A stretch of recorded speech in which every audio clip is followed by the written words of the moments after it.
السلام عليكم ورحمة الله وبركاته. بسم الله والحمد لله رب العالمين.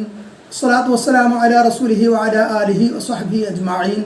أما بعد. പ്രിയപ്പെട്ട സഹോദരങ്ങളെ, Sheikh Muhammad bin Abdul Wahab റഹിമഹുല്ലാ അവരുടെ കിതാബ് തൗഹീദിന് ഷെയ്ഖ് സ്വാലിഹ് അൽ ഫൗസാൻ ഹഫിളഹുല്ലാ എഴുതിയ ഇആനത്തുൽ മുസ്തഫീദ് എന്ന ഷറഹ് ഗ്രന്ഥം ദർസ് തുടരുന്നു.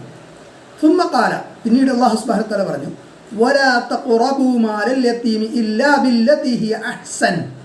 വലാ തഖറബൂ, നിങ്ങൾ അടുക്കരുത്, മാലൽ യതീമി, യതീമിൻ്റെ അനാഥയുടെ സ്വത്തിലേക്ക്, ഇല്ലാ ബില്ലതി ഹിയ അഹ്സൻ, ഏറ്റവും നല്ല വിധത്തിൽ അല്ലാതെ. അപ്പോൾ മിനൽ കബാഇരിൽ മുഹറമാതി അക്ലു അംവാലിൽ യതമ ബിഗൈരി ഹഖ്ഖിൻ, നിരോധിക്കപ്പെട്ട, നിഷിദ്ധമാക്കപ്പെട്ട, ഹറാമാക്കപ്പെട്ട വൻ പാപങ്ങളിൽപ്പെട്ടതാണ് അന്യായമായി യതീമുകളുടെ മുതൽ സ്വത്ത് ഭക്ഷിക്കുക എന്നത്. വൽ യതീമു ഹുവ, യതീം എന്ന് പറഞ്ഞാൽ അവൻ ആരാണ്? അസ്സഗീറുല്ലദീ മാത അബൂഹു ഹാദാ ഹുവൽ യതീം, ചെറിയ കുട്ടി. അല്ലദീ, എങ്ങനെയുള്ള കുട്ടി? മാത അബൂഹു, അവൻ്റെ പിതാവ് മരണപ്പെട്ടിരിക്കുന്നു. ഹാദാ ഹുവൽ യതീം, ഇതാണ് യതീം, ഇവനാണ് യതീം, അല്ലെ ഇവളാണ് യതീം. അമ്മാ ഇദാ ബലഗ ഫഇന്നഹു യഖ്റുജു അൻ ഹദ്ദിൽ യുത്മി, ഇനി യുത്തുമ് അനാഥത്വം എന്നതിൻ്റെ പരിധിയിൽ നിന്ന് പുറപ്പെടും. എപ്പോൾ? അമ്മാ ഇദാ ബലഗ, അവൻ അല്ലെ അവൾ പ്രായപൂർത്തിയെത്തിയാൽ. കദാലിക ലൗ മാതത് ഉമ്മുഹു വ അബൂഹു ഹയ്യുൻ ലാ യുസമ്മാ യതീമൻ. കദാലിക ലൗ മാതത് ഉമ്മുഹു, അപ്രകാരം തന്നെ ഒരാളുടെ, ഒരു കുട്ടിയുടെ ഉമ്മ മരണപ്പെട്ടു, വ അബൂഹു ഹയ്യുൻ, എന്നാൽ അവൻ്റെ ഉപ്പ ജീവിച്ചിരിപ്പുണ്ട്, ലാ യുസമ്മാ യതീമൻ, എങ്കിൽ അവനെ, അല്ലെങ്കിൽ അവളെ, ആ കുട്ടിയെ യതീം എന്ന് പറയില്ല. ലിഅന്ന അബാഹു യഖൂമു അലൈഹി വ യുൻഫിഖു അലൈഹി വ യുർബിഹി വ യതഅഹദുഹു വ യുഹ്മീഹി,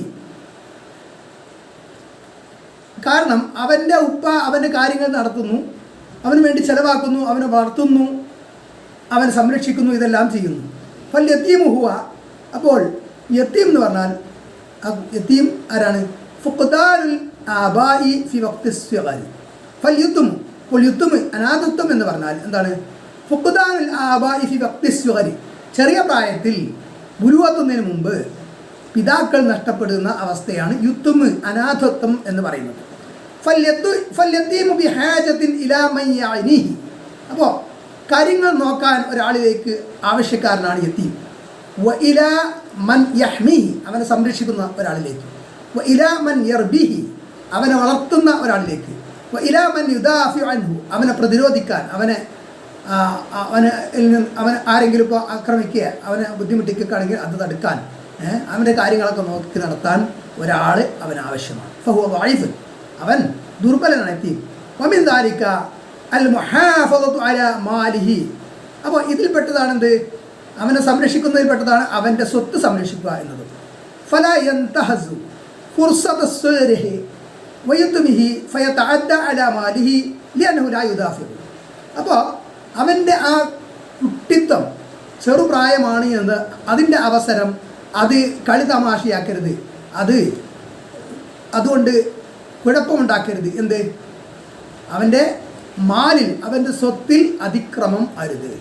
അപ്പോൾ അവൻ ചെറിയ കുട്ടിയാണല്ലോ, അപ്പോൾ സ്വത്ത് എന്ത് ചെയ്താലും ആരും അറിയില്ല എന്നൊരു നിലപാട് പാടില്ല. വലിഹാദാ യഖൂലു സുബ്ഹാനഹു വ തആല, ഇക്കാരണത്താൽ അല്ലാഹു സുബ്ഹാനഹു വ തആല പറയുന്നു, വബ്തലുൽ യതാമ എന്ന് തുടങ്ങിയിട്ട് വസയസ്ലൗന സഈറ വരെയുള്ള ആയത്തുകളാണ് കൊടുത്തിരിക്കുന്നത്. സൂറത്തുൻ നിസായിൽ 6 മുതൽ 10 വരെയുള്ള ആയത്തുകളിൽ യതീം മക്കളുടെ സ്വത്ത് സംരക്ഷണം സംബന്ധിച്ചും യതീമുകളെ സംരക്ഷിക്കുന്നത് സംബന്ധിച്ചും മറ്റു ചില വിഷയങ്ങൾ കൂടി പറയുന്നു. ആയത്തുകളൊന്ന് ശ്രദ്ധിക്കാം. സൂറത്തുൻ നിസാ 6 മുതൽ 10 വരെയുള്ള ആയത്തുകൾ. അഊദു ബില്ലാഹി മിനശ് ശൈത്വാനിർ റജീം. ബിസ്മില്ലാഹിർ റഹ്മാനിർ റഹീം. وابتلوا اليتامى حتى إذا بلغوا النكاح فإن آنستم منهم رشدا فادفعوا إليهم أموالهم ولا تأكلوها إسرافا وبدارا أن يكبروا ومن كان غنيا فليستعفف ومن كان فقيرا فليأكل بالمعروف فإذا دفعتم إليهم أموالهم فأشهدوا عليهم وكفى بالله حسيبا വബുത്തലുൽ യതാമ നിങ്ങൾ യതീം മക്കളെ പരീക്ഷിക്കുക ഹത്താ ഇദാ ബലഗുൻ നിക്കാഹ അവർ നിക്കാഹ് പ്രായമെത്തുന്നത് വരെ എന്ന് പറഞ്ഞാൽ അവർക്ക് ഒരു തരം ട്രെയിനിങ് അല്ലെങ്കിൽ പരീക്ഷണം എങ്ങനെ സ്വത്ത് കൈകാര്യം ചെയ്യാൻ അവർക്ക് സാധിക്കുമോ എന്ന ഒരു കാര്യം. ഫഇൻ ആനസ്തും മിന്നും നിങ്ങൾക്ക് അവരിൽ നിന്ന് തൃപ്തിയായാൽ റുഷ്ദൻ തൻ്റെ ഇടമുണ്ട്, അവർക്ക് സ്വത്ത് കൈകാര്യം ചെയ്യാൻ കഴിയും സ്വന്തം നിലയ്ക്ക് എന്ന് മനസ്സിലായാൽ ഫദ്ഫഉ ഇലൈഹിം അപ്പോൾ അവരിലേക്ക് നിങ്ങൾ നൽകണം അംവാലഹും അവരുടെ സ്വത്തുക്കളെ സമ്പത്തിനെ. വലാ തഅകുലുഹ അതിനെ നിങ്ങൾ തിന്നു തീർക്കരുത് ഇസ്റാഫൻ അമിതമായി ധൂർത്തായിട്ട് വബിദാറൻ അതായത് ധൃതി പിടിച്ചുകൊണ്ടും അയ്യക്ബറു അവർ വലുതായാലോ എന്ന് വിചാരിച്ചു. അപ്പോൾ യതീം കുട്ടികൾ വലുതാകുമ്പോഴേക്ക് ഈ സ്വത്തൊക്കെ വലുതായ പിന്നെ നമുക്ക് കിട്ടൂല, അപ്പോൾ അതുകൊണ്ട് ഇപ്പം തന്നെ തിന്ന് തീർക്കുക എന്നുള്ള നിലക്ക് അത് ഉപയോഗിച്ച് തീർക്കരുത്. തഅകുലു എന്ന് പറഞ്ഞാൽ അവിടെ തിന്നാന്നാണ് അർത്ഥമെങ്കിലും അത് പിന്നെ ഉപയോഗിക്കുക എന്നുള്ള അർത്ഥത്തിലാണ് ഉദ്ദേശം. വമൻ കാന ഗനിയൻ ഫല്യസ്തഗ്ഫിർ ഇനി യതീം മക്കളുടെ മുതൽ കൈകാര്യം ചെയ്യുന്ന വ്യക്തി അയാൾ സമ്പന്നനാണെങ്കിൽ അയാൾ മര്യാദ കാണിക്കട്ടെ എന്ന് പറഞ്ഞാൽ അയാളുടെ ഒരു ചെലവിനും ഈ യതീമിൻ്റെ സ്വത്തിൽ നിന്ന് എടുക്കാതിരിക്കട്ടെ എന്നാണ്. വമൻ കാന ഫഖീറൻ ഇനി ഒരാൾ ദരിദ്രനാണെങ്കിൽ ഫൽയഅകുൽ ബിൽ മഅറൂഫ് അവൻ ന്യായമായി ഭക്ഷിക്കട്ടെ, ന്യായമായ രൂപത്തിൽ ഉപയോഗിക്കട്ടെ. അതായത് ഇപ്പോൾ അവന് മറ്റു മാർഗങ്ങളൊന്നുമില്ല, യതീം കുട്ടിയുടെ സ്വത്ത് സംരക്ഷിക്കാൻ വേണ്ടിയിട്ട് അവന് കുറേ സമയം അധ്വാനമൊക്കെ ഉണ്ട്, അപ്പോൾ അതിൻ്റെ ഒരു കൂലിയായിട്ടോ അല്ലെങ്കിൽ അവൻ്റെ അത്യാവശ്യത്തിനൊക്കെ വേണ്ടിയിട്ട് ഉപയോഗിക്കാം. അതിനെ സംബന്ധിച്ച് വ്യത്യസ്ത വീക്ഷണങ്ങൾ അല്ലെങ്കിൽ അഭിപ്രായങ്ങൾ കാണാം. യതീം കുട്ടിയുടെ പ്രിൻസിപ്പൾ ആ മുതലിൻ്റെ മൂലധനത്തിൽ നിന്ന് എടുക്കരുത് എന്നും പിന്നെ അത് വളർത്താലോ ഇപ്പോൾ യതീം കുട്ടിയുടെ മുതൽ വെച്ചിട്ട് അത് ബിസിനസ് നടത്താം. അപ്പോൾ ആ ബിസിനസ്സിൽ നിന്നുള്ള വരുമാനത്തിൽ നിന്ന് എടുക്കാം, മുഴുവൻ എടുക്കാമെന്നല്ല, അത്യാവശ്യമായത് മൂലധനത്തിൽ നിന്ന് തന്നെ അത്യാവശ്യമായത് എടുക്കാം എന്നൊക്കെ അഭിപ്രായങ്ങളുണ്ട്. പക്ഷേ അതല്ലാതെ തന്നെ അയാൾക്ക് സാധിക്കും ചെലവുകൾ എങ്കിൽ അയാൾ ധനാഢ്യനാണെങ്കിൽ അയാൾ എടുക്കാതിരിക്കലാണ് മര്യാദ. ഫഇദാ ദഫഅതും ഇലൈഹിം അംവാലഹും അങ്ങനെ അവർക്ക് നിങ്ങൾ അവരുടെ സ്വത്തുക്കൾ തിരിച്ചു കൊടുത്താൽ ഫഅഷ്ഹിദു അലൈഹിം നിങ്ങൾ അവർക്ക് മേൽ സാക്ഷികളെ നിർത്തുകയും, കാരണം പിന്നീടൊരു പ്രശ്നമൊന്നുമില്ലാതിരിക്കാൻ രേഖാമൂലം ഇത് രേഖപ്പെടുത്തി വെക്കണം. വകഫാ ബില്ലാഹി ഹസീബ കണക്ക് നോക്കുന്നവൻ ആയിട്ട് അള്ളാഹു തന്നെ മതി. പക്ഷേ എങ്ങനെ രേഖപ്പെടുത്തിയാലും യാഥാർത്ഥ്യം അള്ളാഹുവിന് അറിയാം. പക്ഷെ ആളുകൾക്കിടയിൽ പ്രശ്നങ്ങളൊന്നും ഭാവിയിൽ ഇല്ലാതിരിക്കാൻ വേണ്ടിയിട്ട് സാക്ഷികളെ വെക്കുക എന്നതാണ്. അടുത്ത ആയത്തിൽ للرجال نصيب مما ترك الوالدان والأقربون وللنساء نصيب مما ترك الوالدان والأقربون مما قل منه أو كثر نصيبا مفروضا ലിരിജാലി പുരുഷന്മാർക്കുണ്ട് നസീബുൻ ഓഹരിയുണ്ട് മിമ്മാ തറക്കൽ വാലിദാനി മാതാപിതാക്കൾ ഇട്ടേച്ച് പോയ സ്വത്തിൽ അനന്തര സ്വത്തിൽ വൽ അഖറബൂൻ അടുത്ത ബന്ധുക്കൾ വലിന്നസായി സ്ത്രീകൾക്കുമുണ്ട് നസീബുൻ ഓഹരി മിമ്മാ തറക്കൽ വാലിദാനി വൽ അഖറബൂൻ മാതാപിതാക്കളും ബന്ധുക്കളും ഇട്ടേച്ച് പോയ അനന്തര സ്വത്തിൽ മിമ്മ കല്ല മിൻഹു ഔ കസൂർ അത് ചെറുതാകട്ടെ അല്ലെങ്കിൽ കുറച്ചാകട്ടെ കൂടുതലാകട്ടെ നസീബം മഫ്റൂദ നിർണയിക്കപ്പെട്ട ഓഹരി. അപ്പോൾ അനന്തര സ്വത്തിനെ കുറിച്ചാണ് ഇവിടെ പരാമർശിക്കുന്നത്. സ്ത്രീ ആണെങ്കിലും പുരുഷനാണെങ്കിലും അനന്തര സ്വത്തിന് അർഹതയുണ്ട്. പണ്ട് ജാഹിലിയ കാലഘട്ടത്തിൽ കുട്ടികൾക്കും സ്ത്രീകൾക്കും സ്വത്തിൽ അനന്തര സ്വത്തിൽ അവകാശമുണ്ടായിരുന്നില്ല, അത് ഇസ്ലാം നൽകുകയാണ് ഉണ്ടായത്.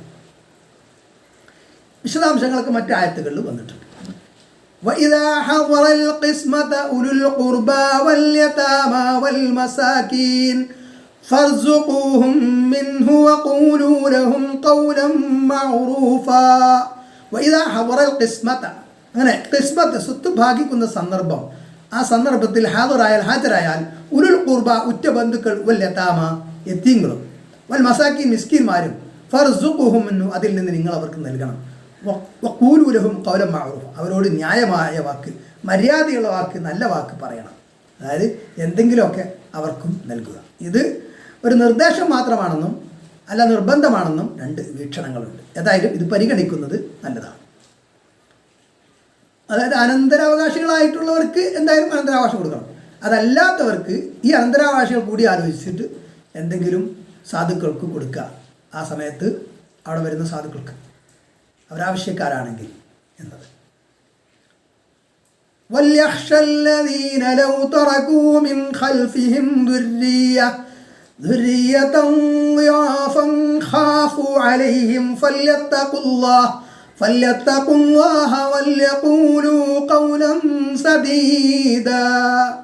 വല്യഖ്ഷ അവൻ ഭയപ്പെടട്ടെ. വല്യഖ്ഷ الذين لو تركوا من خلفهم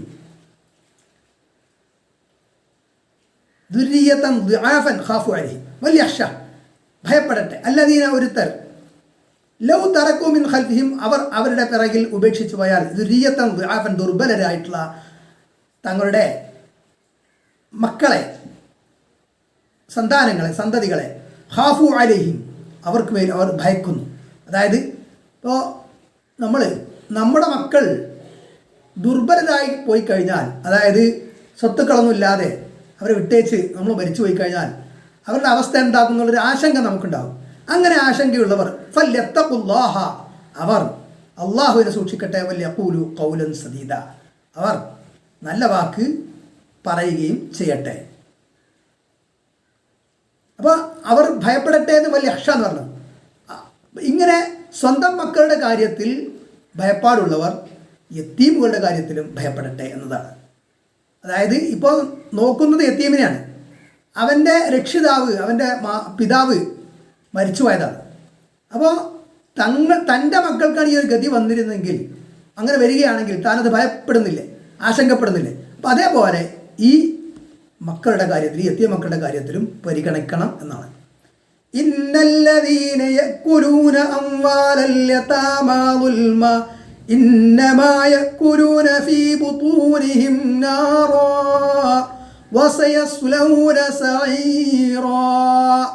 ഇന്നല്ലദീന യഅ്കുലൂന നിശ്ചയം തിന്നുന്ന ആളുകൾ അംവാലൽ യതാമ യതീമുകളുടെ ധനം ദുൽമൻ അക്രമമായിട്ട് ഇന്നമാ യഅ്കുലൂന ഫീ ബുതൂനിഹിം നിശ്ചയം അവരുടെ വയറുകളിൽ അവർ ഭുജിക്കുന്നത് നാറ തീയാണ്, അഗ്നിയാണ്. വസയസ്ലൗന സഈറാ പിന്നീട് അവർ നരകത്തിൽ കത്തിയെരിയുന്നതാണ് എന്ന്. ഫഖൗലുഹു തആല അപ്പോൾ അല്ലാഹു തആലയുടെ വചനം വലാ തഖറബൂ മാലൽ യതീമി നിങ്ങൾ യതീമുകളുടെ സ്വത്തിലേക്ക് അടുക്കരുത് എന്ന് പറഞ്ഞത്. മാ ഖാല ലാ തഅ്കുലൂ മാലൽ യതീം യതീമുകളുടെ സ്വത്ത് ഭുജിക്കരുത് എന്നല്ല പറഞ്ഞത്. നേരത്തെ പറഞ്ഞ വലാ തഖറബു സിനയിലേക്ക് അടുക്കരുത് എന്ന് പറഞ്ഞല്ലോ, അതേപോലെയുള്ള പ്രയോഗം. ബൽ ഖാല ലാ തഖറബൂ നിങ്ങൾ അടുക്കരുത്. യാനി ഉദ്ദേശിക്കുന്നത് ലാ തഅമലുൽ വസാഇല അല്ലതി തുഫ്ളി ഇലാ തലഫി മാലൽ യതീം യതീമിൻ്റെ സ്വത്ത് നഷ്ടപ്പെട്ടു പോകുന്ന തരം പ്രവർത്തികൾ, അങ്ങനെയുള്ള മാർഗങ്ങൾ അത് നിങ്ങൾ പ്രവർത്തിക്കരുത് എന്നതാണ് അതിൻ്റെ ആശയം. ഫകൈഫ ബി ഇഖ്തിലാഫ് മാലിൽ യതീം അപ്പോൾ പിന്നെ യതീമിൻ്റെ സ്വത്ത് നഷ്ടപ്പെടുത്തുക എന്ന് പറഞ്ഞാൽ എന്തായിരിക്കും? അത് ഇതിനേക്കാളും കഠോരമായിരിക്കും. ആ യതീമിൻ്റെ സ്വത്ത് നഷ്ടപ്പെടാൻ സാധ്യത ഉണ്ടാക്കുന്ന പ്രവർത്തനങ്ങൾ പോലും, അതിനുള്ള വസീലകൾ പോലും ചെയ്യരുത് എന്നതാണ്. അപ്പോൾ അത് നേരിട്ട് നഷ്ടപ്പെടുത്തുന്നതിൻ്റെ ഗൗരവം എത്രമാത്രമായിരിക്കും? ഇല്ലാ ബില്ലത്തിഹി ഹസന എന്ന് പറഞ്ഞാൽ ഏറ്റവും നല്ല രൂപത്തിലല്ലാതെ. അപ്പോൾ യതീമിൻ്റെ സ്വത്ത് ഉപയോഗപ്പെടുത്തുക എന്ന് പറഞ്ഞാൽ ഇല്ലാ ബി ഷൈഇൻ ഫീഹി മസ്ലഹത്തുൽ യതീം യതീമിന് മസ്ലഹത്ത് ഉണ്ടാകുന്ന കാര്യത്തിൽ അല്ലാതെ. കഅൻ തുതാജിറ ഫീഹി മിൻ അജ്ലി അൻ യർബഹ വയൻമു ആ യതീമിൻ്റെ സ്വത്ത് വളരാൻ, ഡെവലപ്പ് ചെയ്യാൻ വേണ്ടിയിട്ട് അതിൽ ബിസിനസ് നടത്താം. അങ്ങനെയുള്ള മസ്ലഹത്തിന് വേണ്ടിയിട്ട് യതീമിൻ്റെ സ്വത്ത് ഉപയോഗിക്കാം. കാരണം അത് അവന് പ്രയോജനപ്പെടും. അവൻ്റെ സ്വത്ത് ഇങ്ങനെ ഡെഡായി കിടക്കാതെ ആ സ്വത്തിനെ ഉപയോഗപ്പെടുത്തിക്കൊണ്ട് എന്ത് ചെയ്യാം? ബിസിനസ് ചെയ്യാം. എന്തിനു വേണ്ടി? മിൻ അജ്ലി അൻ യർബഹ അത് റിബഹ് ഉണ്ടാക്കാൻ, പ്രോഫിറ്റ് ഉണ്ടാക്കുന്നതിന് വേണ്ടിയിട്ട്, ലാഭം ഉണ്ടാക്കാൻ. വയൻമു അത് ഡെവലപ്പ് ചെയ്യാൻ, വളരാൻ വേണ്ടിയിട്ട്. ഓക്കെ, ജസാക്കുമുല്ലാഹു ഖൈറൻ. സുബ്ഹാനക്കല്ലാഹുമ്മ വബിഹംദിക അഷ്ഹദു അൻ ലാ ഇലാഹ ഇല്ലാ അൻത അസ്തഗ്ഫിറുക വഅതൂബു ഇലൈക്. അസ്സലാമു അലൈക്കും വറഹ്മത്തുള്ളാഹി.